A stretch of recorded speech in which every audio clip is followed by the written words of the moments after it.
Hi friends, இன்னைக்கு வந்து முட்டை சேமியா தான் பண்ண போகிறோம். இன்னைக்கு நைட்டு டின்னருக்கு தான். அதுக்கு தேவையான பொருள் என்னென்னு பார்க்கலாம் வாங்க. ஒரு பெரிய வெங்காயத்தை பொடியாக கட் பண்ணி வச்சுருக்கேன். அப்புறம் ஒரு தக்காளியை கட் பண்ணி வச்சுருக்கேன். கருவேப்பிலை கொஞ்சம், 2 முட்டை, ஒரு பச்சை மிளகா, இஞ்சி பூண்டு பேஸ்ட் 1 ஸ்பூனு, தாளிக்கிறதுக்கு வந்து சோம்பு, கொஞ்சம் மஞ்சத்தூள், ஒரு காரத்துக்கு தேவையான மிளகாத்தூள், வெறும் மிளகாத்தூள், அதுக்கப்புறம் உப்பு, சேமியா. அவ்வளோதான் ஃப்ரெண்ட்ஸ் தேவையான பொருள். இப்போ வாங்க எப்படி செய்யலான்றதை பார்க்கலாம். ஃபஸ்ட்டு கொஞ்சம் சோம்பு போட்டுக்கோங்க. சோம்பு நல்லா பொரிஞ்சவனையும் பச்சை மிளகா போட்டுக்கோங்க. அதுக்கப்புறம் வெங்காயம், பொடியாக நறுக்கின வெங்காயம் போட்டுக்கோங்க.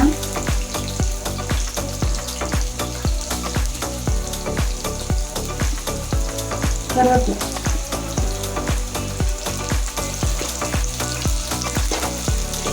போட்டு நல்லா வந்து வதக்கணும். ரொம்ப வதங்கணுன்ற அவசியம் இல்லை, கண்ணாடி பதத்துக்கு வதங்கினா போதும். வெங்காயம்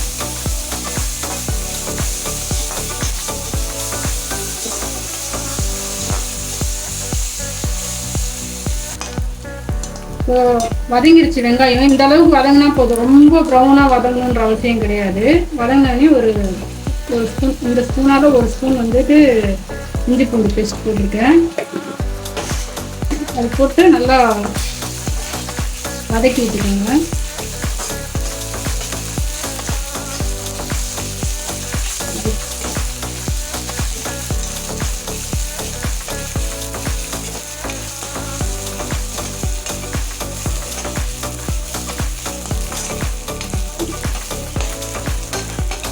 அப்புறமா தக்காளி கட் பண்ணி வச்சுருக்கோம், அதையும் போட்டுருங்க.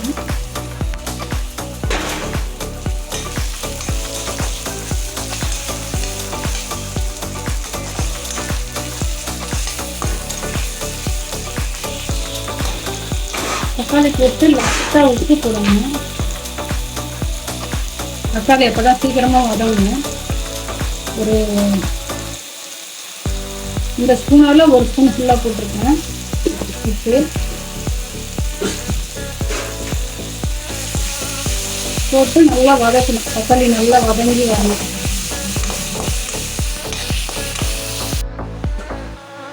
அதெல்லாம் டேஸ்ட். தக்காளி நல்லா வதங்கிடுச்சு. இந்த அளவுக்கு வதங்கினா போதும், ரொம்ப இதுவாக வதங்கணுன்ற அவசியம் இல்லை. இந்த அளவுக்கு வதங்கினா போதும். இன்னும் முட்டை வந்து உடைச்சி விட்டுக்கலாங்க.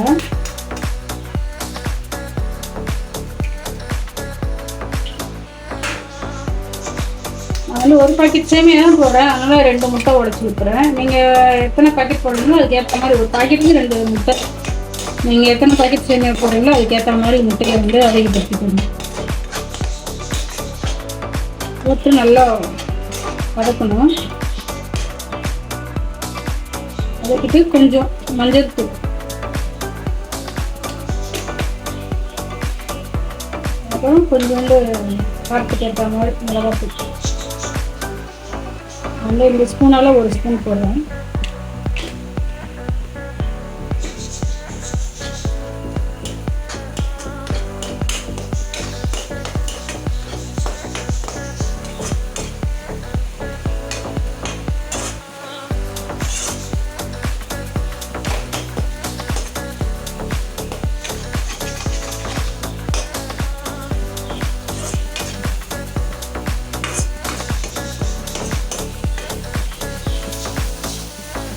அதெல்லாம் முட்டை வந்து இந்த அளவுக்கு வதங்கி வரணும். இதுக்கப்புறம் தண்ணி ஊற்றிக்கலாம். தண்ணி வந்து இந்த டம்ளரில் அளந்துருக்கேன் நான். ஒரு 1.5 டம்ளர் தண்ணி ஊற்றினா போதும்.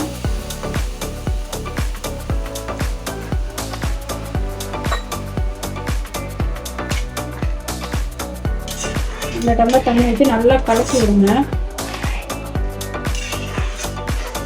கலக்கி இந்த டைமில் உப்பு கரெக்டாக இருக்கான்னு செக் பண்ணிக்கோங்க. செக் பண்ணிவிட்டு கொஞ்சம் கொதிக்கிட்டோம். கொதிச்ச உடனே சேமியா போடணும்.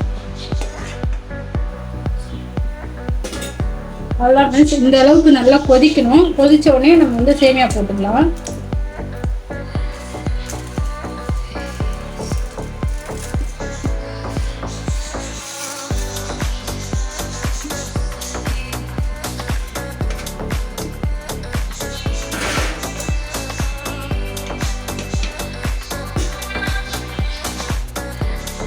துணியை போட்டு நல்லா ஒரு கலர் விட்டுருங்க.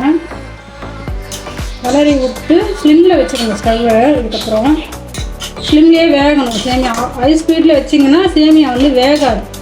அப்புறம் தண்ணி ஊற்றி மறுபடியும் வேக வச்சிங்கன்னா டேஸ்ட் நல்லா இருக்காது. ஸ்லிம்மில் வச்சு வேக வைங்க. இதுக்கப்புறம் இது வந்து முட்டை ஸ்மெல் அடிக்கும்லாம் நினைக்காதீங்க. முட்டை ஸ்மெல்லாம் சுத்தமாக வரவே வராது. சூடாக சாப்பிட்டிங்கன்னா நம்மளோட டேஸ்ட்டாக இருக்கும். அவ்வளோதான்.